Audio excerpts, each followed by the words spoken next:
There's the bouquet left by the consulate of Ghana. There's also one from New Zealand.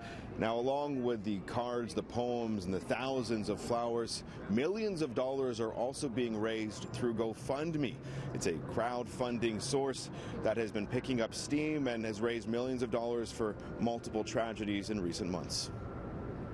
A person that passed this week, unfortunately, was close to me and many other people from the Ryerson family. She was an alum of the university, Anne-Marie D'Amico.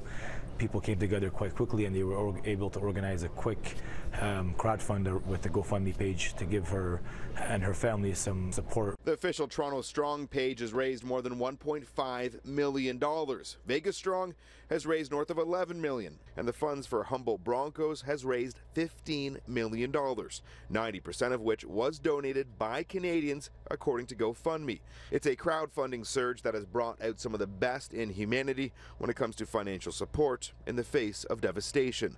Startup insiders believe this could just be the beginning for the world's largest social fundraising platform. The most exciting thing about tech and where we are today is that I say we're at a peak, but this peak is really chapter one of a pretty massive book. Like anything, you need to be careful, though, where you're giving your money to. Unfortunately, when there are tragedies, sometimes people try to profit off that. Yeah, it's no different than any traditional means of charity right now as well, right? When I'm giving money to a charity today, I want to make sure that I'm giving it to a trusted source. Does something of this size, of this nature, of this power spell the end to some traditional charities and organizations? It could, but at the same time, you know, if I'm looking at a lot of charities as well that are leveraging these kind of platforms to support their organizations today as well. So some people are jumping on the bandwagon. Welcome to GoFundMe.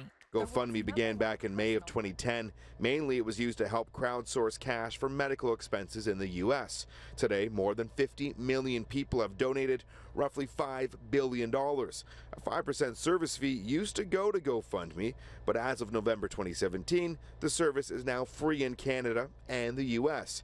Today, we spoke on the phone with the tech company's CEO, who was adamant that user trust is paramount.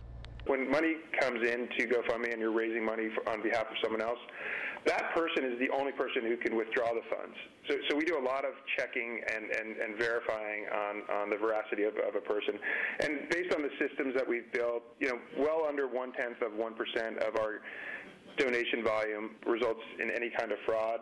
And to the point of the GoFundMe guarantee, we will refund any money that anybody asks us to. So we take it very seriously. What happens after GoFundMe? You know, we look at Humboldt, for example, that's $15 million. There's lots of different victims. Does GoFundMe have a hand in what happens to the money after it is sent to the person who set up the account? We make sure that the beneficiaries and the fundraisers have access to the best practices and the best and brightest minds in distributing funds like this. It's not something that we do, but we advise and make sure they have access to information and people. So it's up to the organization that is the beneficiary of the funds being raised to figure out how to distribute.